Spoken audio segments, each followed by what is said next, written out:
Bonjour, Bonjour. bienvenue Bonjour. aux quelques personnes qui se sont inscrits au webinaire conjointement organisé par le GNI et Guest Online. On va vous laisser arriver, vous êtes pour le moment une petite quarantaine, 150 se sont inscrits. Donc on va laisser arriver les participants. On se donne une petite minute. J'espère que la connexion est bonne. Vous pouvez éventuellement chatter sur l'onglet situé en haut à droite.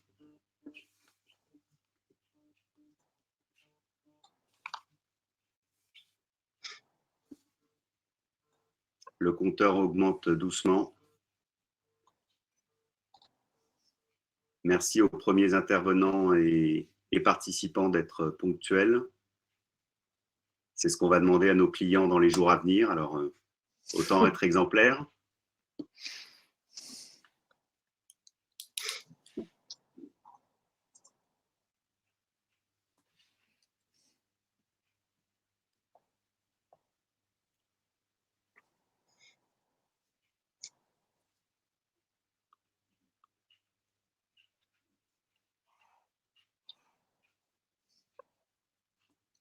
Je suis très heureux de voir qu'il y ait affluence et surtout de partout en France. J'en connais certains. Je salue tout le monde.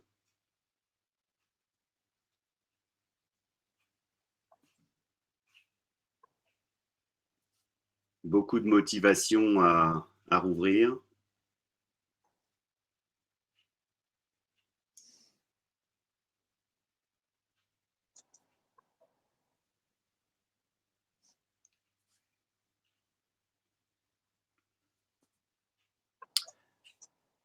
Bon, voilà, le nombre de participants se stabilise. On va laisser arriver les autres doucement.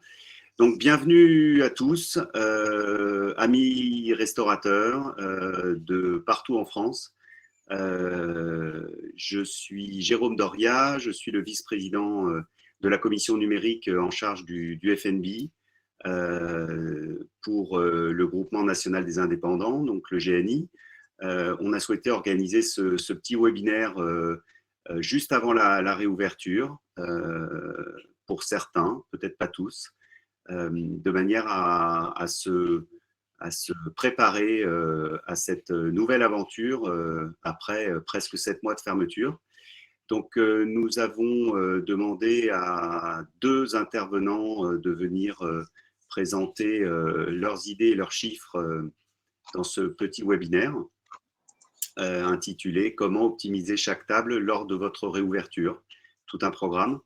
Donc, pour commencer, Florence Berger du cabinet Food Service, que je vais laisser se présenter, et Romain Messonnier de Guest Online.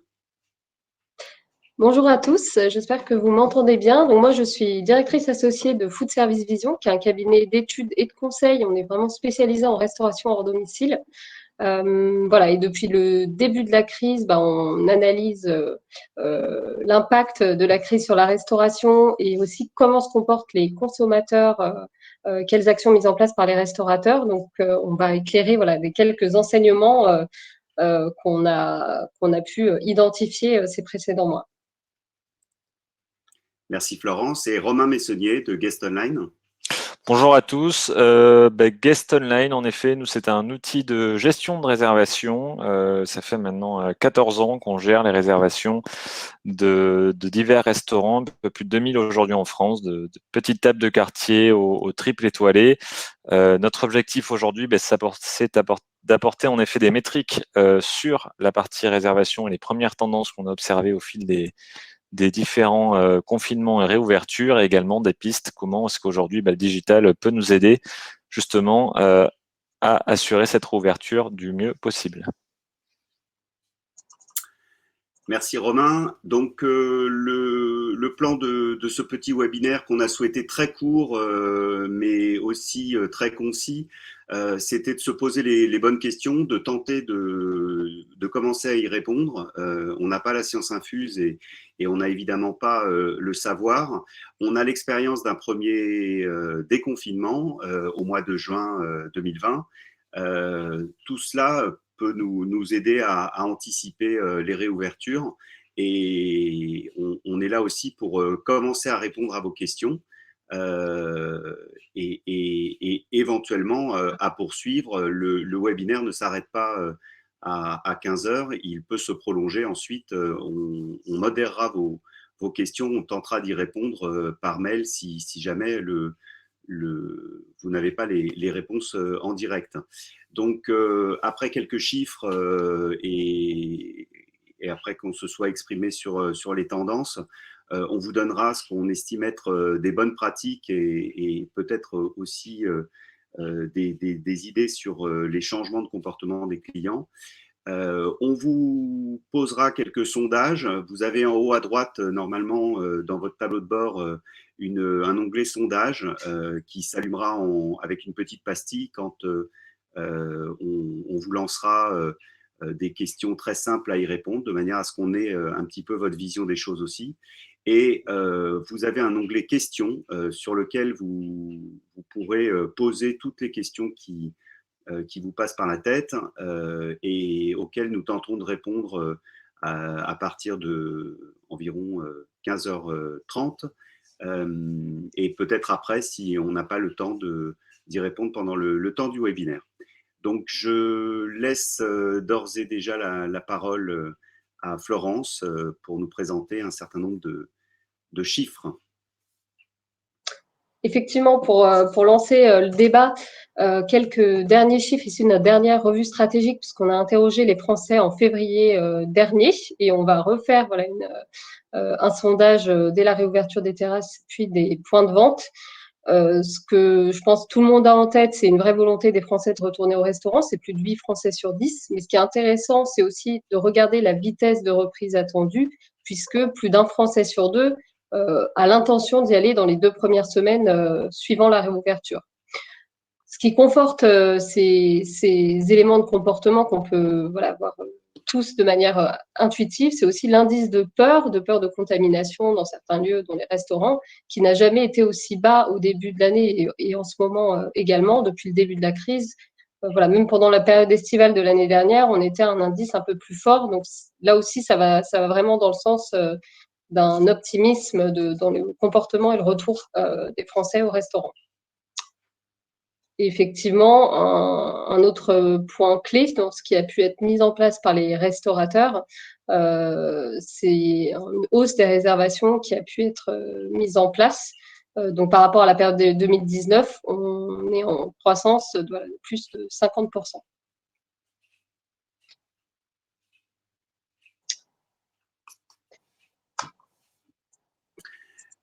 Quelques commentaires sur cette partie-là, juste par rapport aux 88% de convives qui ont envie de revenir au restaurant, ça veut dire qu'il nous en reste 12% à convaincre de notre respect des protocoles sanitaires, de notre facilité à montrer qu'on est en sécurité quand on va au restaurant, vont dépendre ces 12%. Il est clair qu'aujourd'hui, on ne peut nier qu'il y a une vive attente des convives à venir manger au restaurant. En revanche, si on ne respecte pas ce sur quoi on s'est engagé, et notamment les protocoles, on risque d'avoir une perte de clients malgré l'engouement. Donc, vraiment, je vous engage à être le plus attentif possible, pas seulement sur le respect, mais aussi sur l'affichage de notre respect, qui est un engagement de toute la profession. Alors, sur les nouvelles attentes des clients à la réouverture, là aussi, on peut partager quelques enseignements, puisqu'on a aussi interrogé les clients sur finalement ce qui les motivait à retourner au restaurant, et puis ensuite sur les critères de choix. Et ce qu'on voit, et ça déjà, en termes de moteurs, on est d'abord sur des moteurs sur l'expérience. Donc ça, c'est important de noter avant même voilà, d'offres produits. Donc une envie de se faire plaisir qui est première, passer un moment avec ses proches, donc un besoin de convivialité, donc qui sont les principaux voilà, moteurs pour revenir au restaurant. Vient ensuite des questions d'offres en troisième point. Et dans ces questions d'offres, ce qui ressort, parce qu'effectivement, on a interrogé sur un certain nombre de points, c'est d'abord l'envie de manger des plats différents. Donc, la recherche d'une expérience aussi gustative différente de ce qu'on a pu connaître chez soi. Donc ça, c'est vraiment sur les moteurs. Effectivement, sur les attentes, et ça rejoint ce que tu dis, Jérôme, c'est qu'en termes d'attente, ce qui va être clé à la réouverture, là aussi, ça va être l'expérience, des éléments sur l'expérience. Et à peu près ex aequo, un besoin de réassurance sur ce qui sont finalement des incontournables, des points qui sont voilà, non négociables, on va dire, pour les clients qui sont de vouloir être rassurés sur l'hygiène, les respects de protocoles sanitaires dans les restaurants. Et puis la convivialité et la chaleur du service. Donc ça, voilà, c'est vraiment les premières choses à travailler, puisque c'est la raison pour laquelle voilà, les clients vont choisir un resto plutôt qu'un autre. Ces deux critères-là ressortent comme étant les plus importants. Donc voilà, aussi bien sur le moteur que sur les critères, c'est vraiment l'expérience qui est première. Et puis, ce qu'on voit, c'est qu'ensuite, effectivement, il y a des notions d'offres qui restent importantes. Alors, manger différemment de chez soi, mais être toujours dans ce garant de l'authenticité des produits locaux qui sont toujours, voire encore plus attendus par les clients qu'avant la crise. Et un troisième point qui peut être important, qui est la volonté en fait des clients de soutenir leur restaurant de quartier. Et ce qu'on avait pu observer l'année dernière, après les réouvertures post-confinement, quand on avait interrogé les Français sur voilà, comment ils étaient retournés au restaurant, c'était voilà, plus de 7 convives sur 10 donc parmi ceux qui étaient retournés au restaurant, qui étaient d'abord allés dans un restaurant qu'ils connaissaient. Donc il y a une notion de lien qui normalement, voilà, vous avez travaillé aussi pendant la crise, mais qui est clé aussi dans la réactivation à la réouverture.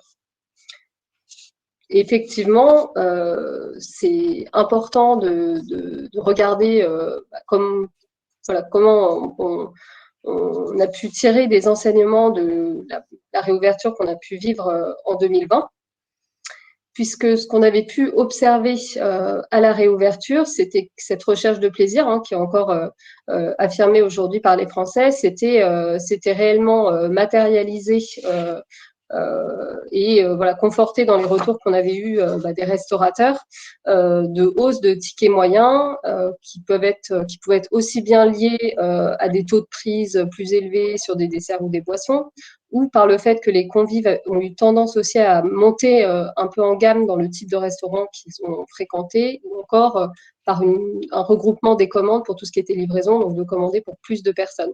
Donc ça, c'est des choses qu'on a pu observer l'année dernière, et donc potentiellement aussi des leviers pour la réouverture cette année. Ça, c'est côté offre. Et puis côté expérience, parce que finalement, les attentes de convivialité et d'hygiène, elles étaient déjà là l'année dernière. C'est vraiment des choses qu'on avait pu observer, qui sont potentiellement toujours en place. Donc une digitalisation du parcours client qui permet aussi de rassurer sur les gestes barrières, que ce soit le paiement sans contact par exemple, ou le carnet de rappel voilà, digitalisé également. Mais ce qu'on avait pu observer aussi, c'est que dans ce respect des gestes barrières, ce qui avait été mis en place, voilà, il y avait une volonté aussi des restaurateurs de transformer les contraintes en levier. Donc, par exemple, d'utiliser les plexis de séparation entre les tables pour communiquer, c'est des choses qu'on avait vues. Ou bien de vraiment valoriser, travailler sa terrasse, travailler sur une terrasse végétalisée. Donc vraiment, travail sur l'expérience qui avait été voilà, fortement travaillé à la réouverture l'année dernière. Alors, merci beaucoup, Florence. Ces chiffres et ces remarques que tout le monde a pu observer, et là, on en a un dessin très clair, ça laisse entrevoir quand même un atout énorme de notre profession et de quasi la définition du restaurant service à table. En effet, on a été privé pendant tous ces mois de convivialité, de liberté, de choix. Et tout ça, c'est des contraintes qui aujourd'hui, ce serait enfoncer une porte ouverte que de dire que tout le monde en a besoin. Et donc, il va y avoir une certaine libération à partir de demain de tout le public et de tous nos clients qui vont souhaiter passer outre ces contraintes et pouvoir profiter pleinement de se faire servir, d'avoir le choix et de pouvoir découvrir des produits locaux sélectionnés par des professionnels. En même temps, le public est tout à fait conscient que ces contraintes qu'ils ont subies, on les a, nous, tous les jours. Et que quand tout un chacun a essayé de cuisiner un poisson et de l'envoyer cuit pour toute la table, ils ont vite compris qu'au restaurant, c'était un souci de tous les jours. Et je pense qu'on peut surfer là-dessus et arriver à obtenir du client une certaine considération et revaloriser notre métier qui n'est pas seulement de manger dans un endroit bien décoré. Il y a aussi cette idée de service, cette idée de pouvoir manger pas la même chose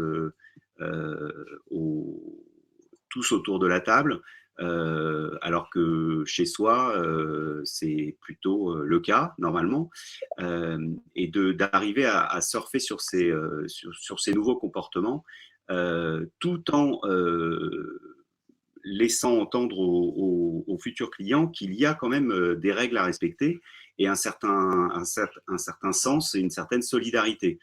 J'entends par là que si vous voulez pouvoir être revenu chez vous à 21h, il faut réserver un peu plus tôt que d'habitude. Et si vous réservez un petit peu plus tôt que d'habitude, forcément être ponctuel et être parti ensuite à l'heure où le couvre-feu commence. Donc, Florence, à moins que tu aies quelque chose à rajouter là-dessus, je voulais passer la parole à Romain justement pour le côté un petit peu technique de la gestion du parcours client à partir de demain.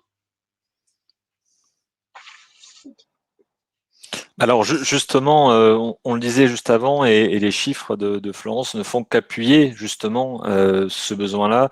Ça fait longtemps que les restaurants sont fermés. Aujourd'hui, on a la chance de travailler avec un certain nombre de restaurants, donc on a quelques métriques et quelques volumes. On le disait juste avant, lors de ce deuxième confinement, on a observé une augmentation des réservations de plus de 50%. Elle n'était que de 26% lors du premier confinement par rapport à la période de 2019. Donc, les gens se jettent sur les réservations. Chose positive pour les restaurants, en sachant qu'aujourd'hui, un Français sur deux à peu près réserve sa table en ligne, c'est très bien, mais du côté des restaurants, ça lève quand même une problématique. Ça va être comment gérer tout ce flux, puisque la réservation fait partie d'une des préoccupations de la reprise, mais il y a aussi le matériel en cuisine à refaire partir, trouver des gens justement pour la salle, etc. Donc, c'est pas un poste sur lequel on va pouvoir passer énormément de temps. Aujourd'hui, l'expérience de ces précédents confinements nous montre que la réservation en ligne va permettre aux restaurateurs aujourd'hui d'avoir une certaine gestion de leur flux, c'est-à-dire qu'ils vont pouvoir emmagasiner les demandes de réservation et y répondre également dans un délai relativement court, d'éviter potentiellement des regroupements également devant les établissements, puisque aujourd'hui, on le sait, avec les nouvelles mesures sanitaires, c'est quelque chose que l'on doit à tout prix éviter, et surtout un gain de temps. Aujourd'hui, passer 2 heures au téléphone pour gérer uniquement de la réservation, ça va s'avérer compliqué. Donc la réservation en ligne va répondre à ce genre de problématiques. On a l'avantage d'avoir d'autres pays européens qui ont ouvert un peu plus tôt, donc de tirer un peu quelques leçons justement de ces marchés-là.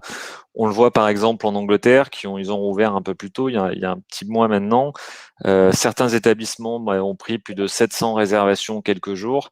Résultat, l'établissement qui n'a pas pu répondre à ces demandes de réservation s'est retrouvé sur la place publique, sur les réseaux sociaux et d'autres plateformes à être dénigré, puisqu'il n'arrivait pas justement à gérer son flux de réservation et donner des dates, qu'elles soient proches ou courtes à leurs clients. Et ça a pu gérer de l'insatisfaction. Donc voilà, nous on recommande bien sûr de la réservation en ligne, quel que soit le fournisseur, mais en tout cas de proposer cette solution-là, puisque on le voit aujourd'hui, les gens sont habitués à réserver en ligne et le restaurateur n'a pas forcément de temps pour ça. Un second phénomène qui se présente, c'est la partie des no-shows. Aujourd'hui, on a une jauge qui est aujourd'hui à 50%, qui va évoluer dans le temps entre intérieur, extérieur, etc., et qui sûrement disparaîtra également un jour. Mais en tout cas, ça veut dire que, en plus d'avoir un nombre de réservations élevé, votre nombre de tables est limité. Chaque table compte, on ne peut pas aujourd'hui se permettre d'accepter d'avoir des no-shows en salle. Donc, il va être très important d'éviter ce genre de comportement. Et c'est vrai que en termes de techno, on recommande des solutions de prépaiement ou d'empreinte bancaire sur laquelle votre client, lors de sa réservation, va laisser des coordonnées bancaires. En cas de no-show ou s'il ne se présente pas dans l'établissement, vous allez être à même d'appliquer une pénalité à ce client-là. Très clairement, cette pénalité est assez peu appliquée. C'est avant tout un aspect dissuasif pour l'inciter à honorer sa réservation et éviter, une fois de plus, comme on le voit aux États-Unis, c'est devenu un cas assez généralisé, en Angleterre aussi, où des clients réservent plusieurs tables le même soir et au final, ils ne viennent que dans une seule table et les autres tables sont plantées et ils ont dû, du coup, refuser du monde. Il n'y a rien de plus frustrant, aussi bien pour le restaurateur que derrière pour toute l'équipe aussi qui bosse pour une table vide. Donc, pour gérer ces réservations à la reprise qui s'annoncent très nombreuses, on le voit là, notamment un restaurateur avec qui on travaille à Marseille, Alexandre Mazia par exemple, là qui a enregistré pareil en quelques jours un peu plus de 3800 réservations pour l'année, ce qui représente à peu près 260 jours complets sur l'établissement depuis du coup l'annonce de réouverture. Donc, préparez-vous, ça arrive. Voilà. Avant de passer au slide suivant, merci déjà Romain pour ces infos très utiles. Guest Online fait partie des solutions qui peuvent aider à la gestion des réservations. C'est encore un système qui n'existait pas il y a 15 ans. Il y a 5 ans, on n'avait pas non plus idée de prépayer quand on allait au restaurant. Et il y a encore 6 mois, on ne pensait pas qu'un QR code pouvait servir à autre chose que à aller regarder un monument en 3D au pied d'une statue. On a en une année, et on le voit bien à la commission numérique, vu des évolutions. Je ne porterai pas de jugement sur si elles sont bonnes ou mauvaises, mais en tout cas des évolutions du comportement des clients, de nos clients face au côté numérique. Aujourd'hui, évidemment, le QR code, je passe, mais qui va servir à la fois pour payer, pour voir la carte, pour évidemment s'enregistrer sur le cahier de rappel tous anti-Covid, puisque c'est une obligation du protocole sanitaire d'avoir un QR code à disposition. L'augmentation des réservations, l'obligation quasiment des réservations, le prépaiement, le côté early bird qui fait qu'aujourd'hui, vous avez des clients qui nous demandent de réserver à 18h30 parce qu'ils veulent être sûrs d'être chez eux à 21h. Tout ça, c'est des comportements qu'on va pouvoir continuer à apprécier et à développer dans nos établissements parce qu'on a su s'équiper. Je le vois parmi les nombreuses questions qu'on a pu avoir dans les derniers mois au sujet de tous ces nouveaux outils. Donc, il faut continuer à avoir un rôle pédagogique auprès de nos clients pour que ensuite on puisse planifier au mieux. En sachant, pardon, excuse-moi, je vais juste préciser, en effet, notamment sur le prépaiement, nous, ça fait un peu plus de 5 ans qu'on l'expérimente avec les restaurateurs.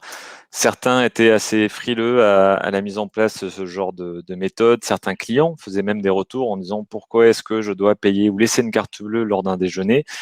Les dernières études qui ont été faites assez récemment, il me semble notamment avec plusieurs labels de restaurants, ont montré que maintenant, près de 68% des Français étaient favorables à du prépaiement pour la restauration, ce qui a jamais été c'est un chiffre qui n'a jamais été aussi élevé, et je pense que le restaurateur est prêt, mais le client également répondra présent, parce il a bien conscience maintenant que ça fait partie d'une expérience, et tout comme l'hôtel, pourquoi pas prépayer, ou en tout cas laisser une empreinte pour sa table.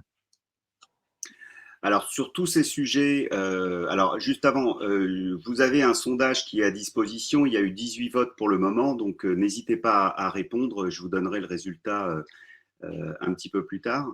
Mais à propos des solutions de prépaiement, qui est quand même un sujet extrêmement épineux, et du point de vue légal et de la fraude, etc., la commission numérique prépare une, une étude pour justement évaluer les nouvelles solutions. Donc, vous avez des solutions qui vont de l'empreinte digitale en passant par Apple Pay jusqu'au lecteur carte bleue et les QR codes. Toutes ces solutions qui arrivent sur le marché, il y en a quasiment une par semaine qui nous arrive au GNI. Il faut être attentif à la manière dont on va les employer, notamment par rapport aux solutions historiques qu'on utilise depuis toujours, à savoir les banques, à savoir la gestion des espèces, les caisses enregistreuses, etc. Donc, c'est aussi des décisions qu'on a à prendre très, très vite pour des sujets qui sont quand même assez touchy, je dirais. Donc, à la question allez-vous ouvrir votre établissement demain? Vous avez été 70% à répondre non et seulement 30% à dire oui. J'imagine que c'est parce que vous avez le temps, ceux qui sont devant leur écran, de participer à ce webinaire que les autres sont en train de préparer. En tout cas, j'espère, parce qu'aujourd'hui en France, on a plus de 50% des établissements qui ont la possibilité d'avoir une terrasse précaire ou une terrasse classique, donc qui ont la chance de pouvoir ouvrir demain. À ce sujet, j'ai eu beaucoup de témoignages d'adhérents qui nous ont indiqué qu'ils ne rouvraient pas parce que c'était rentable et parce qu'ils allaient dès demain avoir affluence, mais ils rouvraient aussi pour montrer à leur quartier qu'ils étaient rouverts et que, voilà, que la machine redémarrait et qu'il fallait reprendre une activité presque normale. On peut parler un petit peu du côté technique, toujours, de rentabiliser chaque table. Justement, on parlait de rentabiliser la terrasse. Alors, Romain, complètement, oui, c'est la grosse préoccupation également de la reprise. On a d'un côté un nombre de réservations qui n'arrête pas d'augmenter, une capacité de table qui, quant à elle, est réduite, des clients qui répondent présents. On a vu 72% sont prêts à revenir également au restaurant assez prochainement. Il y aura malgré tout des déçus, puisque il y aura sûrement pas assez de place pour tout le monde, et on l'a vu sur les derniers jours, là, les plannings de réservation commencent à se remplir. Nous, on a deux solutions qu'on préconise notamment aux restaurateurs pour cette rentrée. Premièrement, la mise en place de listes d'attente, ce qui va permettre, lorsque votre service est plein, justement, d'inscrire des clients sur cette liste-là. En cas de no-show ou d'annulation, vous allez justement pouvoir, en un clic, prévenir ces personnes-là. Et c'est également un excellent moyen de communication, puisque vous montrez que vous faites tout pour les recevoir, et vous aussi, vous optimisez également votre taux de remplissage en assurant un revenu maximal pour chaque table, puisque là, en l'occurrence, vous limitez la possibilité d'avoir une table vide. C'est très utilisé également à nouveau aux États-Unis depuis un moment. En France, c'est quand même un peu plus récent, mais on y va de plus en plus. Un second axe qui est utilisé assez fortement, c'est la mise en place, bien sûr, d'un cahier de réservation où là, vous allez pouvoir jouer notamment sur le turnover de vos tables et maximiser une fois de plus son taux d'occupation. On a vu l'arrivée de ce problème notamment à New York, qui a ouvert mais un peu plus tôt également qu'en France, où généralement des restaurants où 3 services étaient prévus par table, 3 rotations, les restaurateurs arrivaient qu'à en faire 2, puisque ça fait longtemps que les gens ne sont pas allés au restaurant, ils ont envie de s'asseoir, de passer un bon moment, de vivre une expérience. Et ce qui est très bien côté client peut se traduire sur une problématique côté restaurateur, puisque lui, il va perdre indirectement un service. Donc, n'hésitez pas également à prévenir, si c'est le cas, ou si vous avez plusieurs services un petit peu serrés, que le temps d'occupation d'une table peut être limité, ou justement d'optimiser chacune de vos tables avec un outil de gestion de réservation ou un cahier de réservation. Voilà ce que j'avais à dire en tout cas sur cette partie rentabilité. Jérôme, je te rends la main. Merci. Donc, après, il y a les petites astuces qu'on voit ça et là. C'est proposer dès le début du repas de pouvoir proposer un doggy bag à la fois pour le dessert, mais aussi pour ce qu'on appelle le vin au compteur, c'est-à-dire d'emmener la bouteille de vin qui reste à boire si vous êtes un peu charrette pour rentrer jusqu'à 20h. Pardon, je suis déjà hors couvre-feu, 21h. Vous avez tout un tas de petites astuces qui peuvent être utilisées, mais pas forcément pour accélérer les services ou rentabiliser les tables, mais aussi pour avoir un rôle pédagogique, pour bien expliquer aux clients que une place égale un couvert, égale un lieu de vente, et que si lui ne l'occupe pas ou s'il ne respecte pas les horaires, derrière, le restaurateur perd un couvert, et surtout un autre client ne pourra pas s'y installer. Donc, on a un petit résumé des bonnes pratiques. Romain, peut-être tu veux…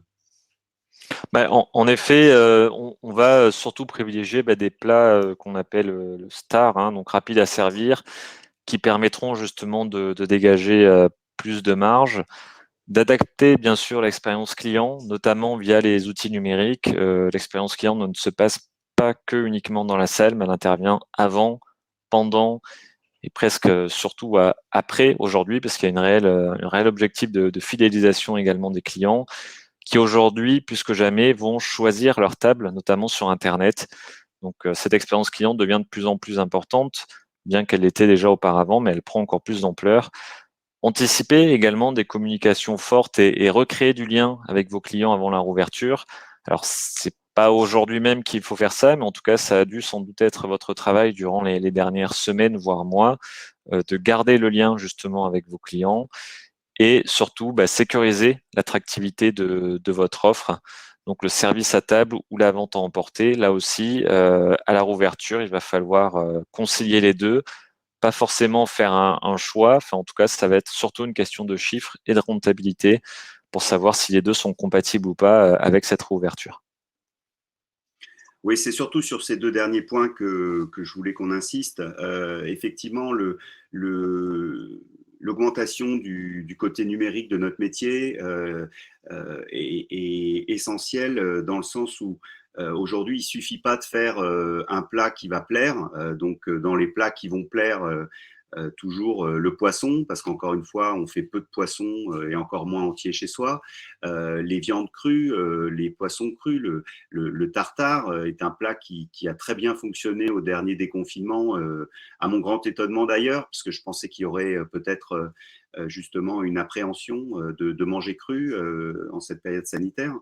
Mais tous ces produits, si on les met à la carte, ne servent pas à grand-chose si on ne communique pas dessus en dehors du restaurant. On a eu la chance de pouvoir, ou la malchance, d'expérimenter pendant ces 10 derniers mois, certains le retrait commande, d'autres la livraison.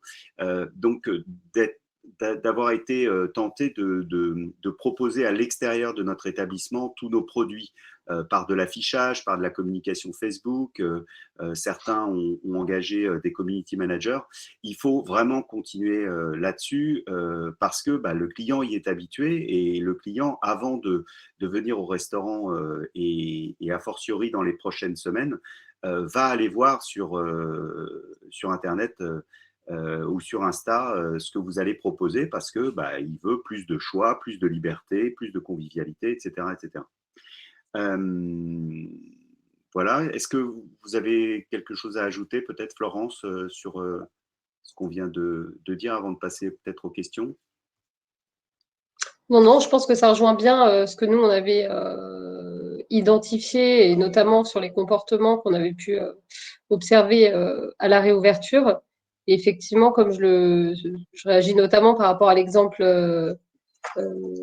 du poisson, l'envie semble quand même de redécouvrir l'expérience de restauration, et notamment au travers de plats qu'on n'a pas l'habitude de manger, semble quand même plus importante, ou en tous les cas une attente plus forte. Et voilà, en ce qui concerne la réassurance, c'est clé.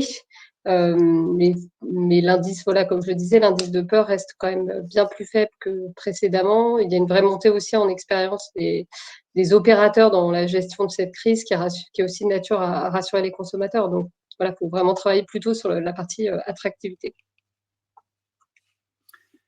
Vous avez 2 petits sondages qui sont en cours, l'un qui est quasiment terminé à propos de l'empreinte bancaire. Est-ce que vous demandez une empreinte bancaire?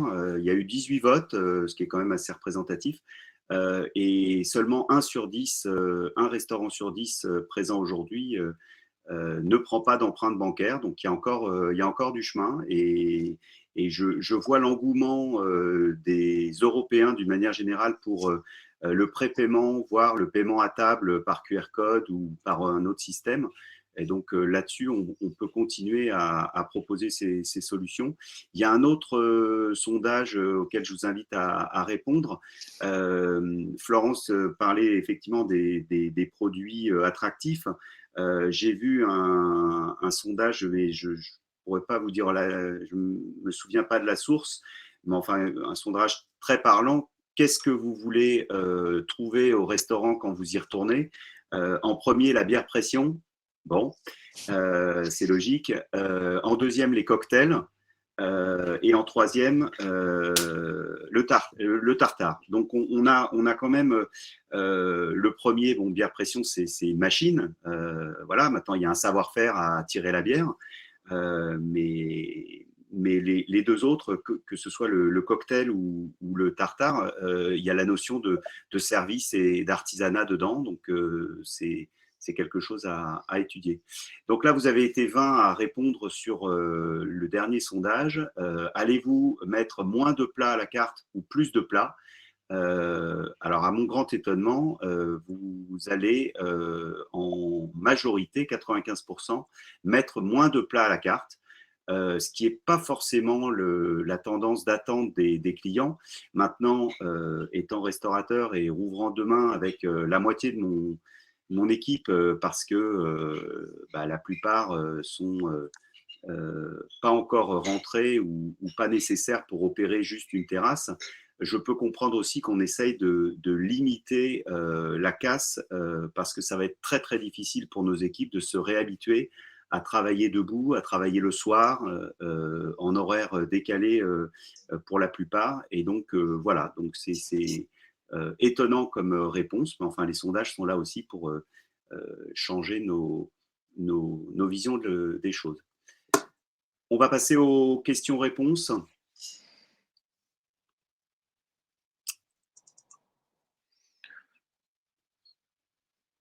Alors,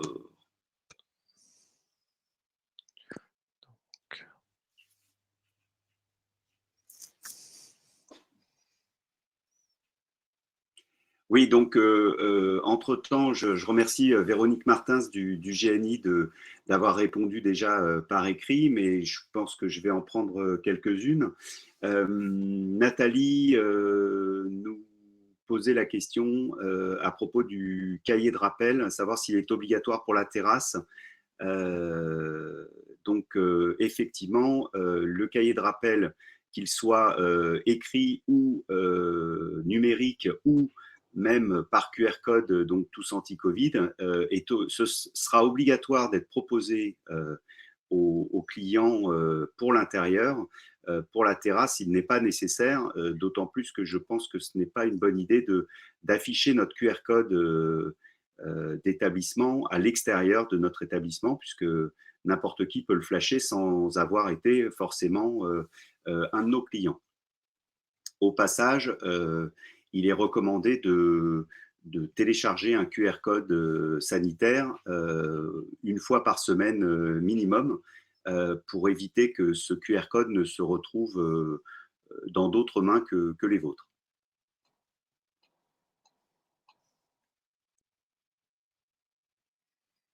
Beaucoup de questions sur le QR code tous anti-Covid. Donc là, j'ai déjà répondu à pas mal de questions. Je vais me permettre de répondre à la question de Sébastien, que j'affiche également à l'écran. Quid de ne pas prendre de réservation du tout, premier arrivé, premier servi? Alors ça peut être un choix en effet, mais je ne sais pas si cela va être le choix gagnant, puisqu'en effet, on le voit dans les chiffres également de réservation, mais dans les tendances clients.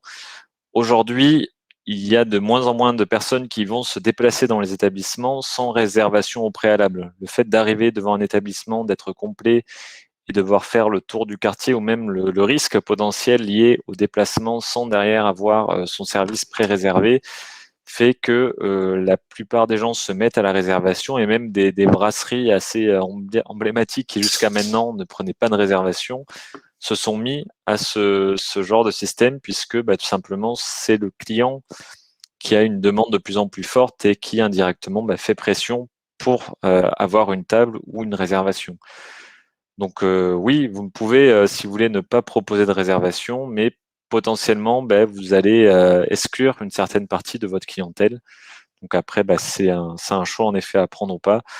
En tout cas, nous, on la recommande, que ce soit par téléphone, en ligne, etc. Je pense que la réservation sera quasiment pas obligatoire, mais indispensable ou très recommandée, notamment dans les protocoles sanitaires où on va être de plus en plus sur de la précaution et justement s'assurer qu'il y ait de la place dans notre établissement qui sera en plus limitée en nombre de tables pour éviter tout attroupement.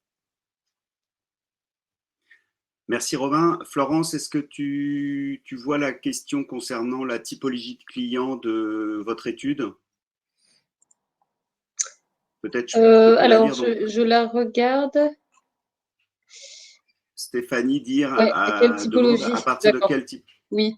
C'est un échantillon représentatif des Français, donc de plus de 18 ans. Je vois que Véronique a répondu. Donc, voilà, on capte vraiment l'ensemble des Français. Là, effectivement, ce que j'ai partagé, c'est plutôt des indicateurs qui sont des moyennes nationales. Voilà. Après, dans nos analyses, nous, on analyse aussi ce qui peuvent être des différenciations géographiques. Notamment, alors on peut en faire pas mal, mais entre Paris, Île-de-France et province, il peut y avoir certains écarts. Et en l'occurrence, dans ce que j'ai présenté, ce qui était des moteurs d'envie était encore plus fort, on va dire, sur la région parisienne, même si, voilà, en moyenne nationale, on a vu que c'était un indicateur qui était très important, mais effectivement représentatif de la France. Merci beaucoup, Florence. La même question de Philippe, que je salue d'ailleurs. Philippe, j'espère que tu rouvres demain. Beaucoup de questions sur le cahier de rappel, donc je me dois d'y répondre un petit peu. On a participé les derniers mois avec le ministère du Numérique et Cédric O, justement sur la mise en place de ce QR code. Moi, je voulais juste préciser, bon, on s'interroge beaucoup, savoir si c'est utile, si c'est pas utile, si ça va être difficile de motiver les clients, etc. Moi, je ferai juste une remarque sur le côté technique des choses. Vous avez un QR code que vous éditez en indiquant seulement que vous êtes un restaurant. À aucun moment, la plateforme va vous demander à quelle adresse vous êtes, votre nom ou quoi que ce soit d'autre.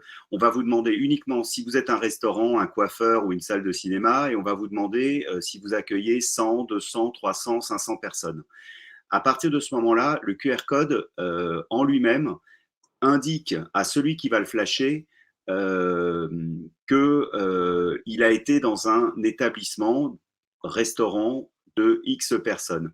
Et si un autre client flash le même QR code pendant 1 heure et demie autour du flashage d'un autre client, à ce moment-là, l'application Tous Anti-Covid va dire à celui qui n'est pas à celui qui n'est pas positif, donc le deuxième client, qu'il a été en contact avec éventuellement quelqu'un qui est positif ou qui a contact. Donc, à aucun moment, votre établissement, votre géolocalisation ou votre adresse ne sera je dirais, détournée. Ce qui est important pour la profession, c'est qu'on va enfin avoir un certain nombre de statistiques qui vont montrer, je l'espère, que nous effectuons bien nos protocoles sanitaires et que nos clients ne sont pas plus contaminés chez nous que dans d'autres établissements.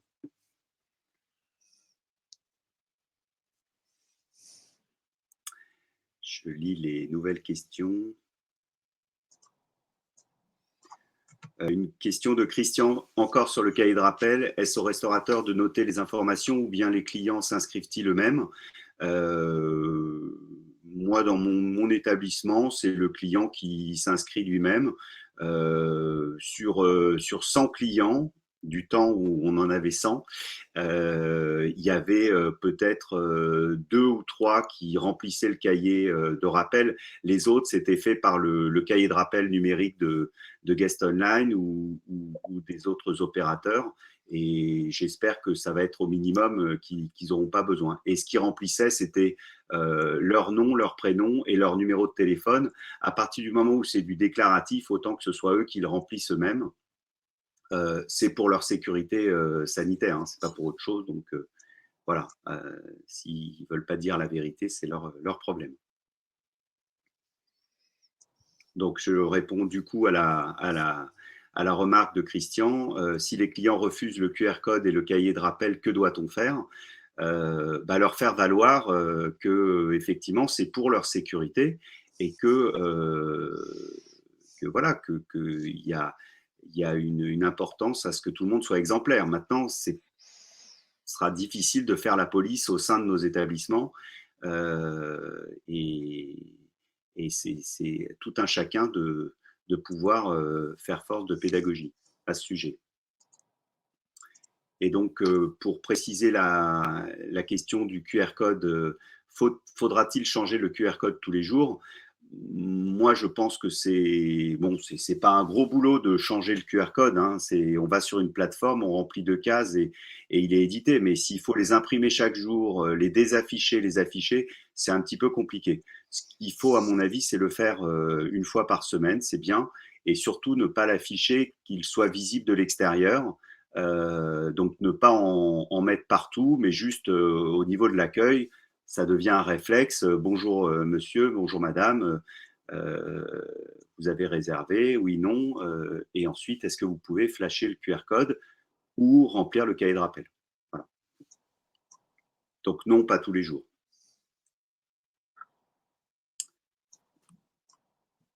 Bon, je remercie à nos intervenants, Romain et Florence, d'avoir joué le jeu et avoir travaillé sur ces présentations. Avant de leur laisser éventuellement le mot de la fin, je remercie à tous les participants d'avoir été au rendez-vous. Je fais un large sourire pour vous souhaiter bon courage pour les semaines à venir, que vous ouvriez demain ou le 9 juin. Et j'espère qu'on va pouvoir effacer ces 7 derniers mois avec une super affluence, en croisant les doigts pour que les éclaircies qui arrivent depuis quelques jours continuent, parce que ça ne va pas être évident. Parce que quand on a réservé et que on arrive et qu'il pleut, c'est pas évident de servir en terrasse, hein, je l'imagine. Donc on n'a pas encore trouvé des applis qui nous permettent de prévoir la météo heure par heure. Mais voilà, peut-être que Guest Online peut y travailler, Romain. Peut-être la solution, et ce sera mon mot de la fin. Bonne piste, Jérôme, en effet. En tout cas, à défaut de pouvoir prévoir le temps, sachez qu'on on a lancé là une offre pour aider les restaurateurs sur la reprise et la relance de leur activité, où on fait justement moins 50% pendant 3 mois sur notre outil sans aucun engagement.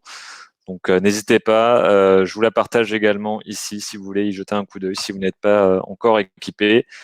Si c'est déjà le cas, si vous êtes équipé avec cet outil ou un autre outil, en tout cas, bon courage à tous pour cette période-là, qui risque d'être assez chargée sur ces premières semaines. Donc, bon courage. Et si vous avez la moindre question, que ce soit sur la réservation, Internet, Google, les réseaux sociaux, etc., surtout, n'hésitez pas à nous contacter par mail et on se fera un plaisir de répondre à vos différentes questions. Et je laisse du coup le mot de la fin à Florence. Merci à tous. J'espère que vous aurez trouvé quelques éléments de réponse lors de ce webinaire et bon courage aussi à vous tous pour la préparation de la réouverture et pour ceux qui ne rouvrent pas tout de suite, en tous les cas pas mercredi. Voilà, gardez bien du lien avec vos clients pour préparer la prochaine et la vraie réouverture des salles. Voilà, comme je le disais, les clients retourner aussi principalement dans les restaurants qu'ils connaissent, avec qui ils sont en lien. Donc, voilà, un principe clé là-dessus. Bonne reprise à tous. Au revoir. Bonne reprise, au revoir.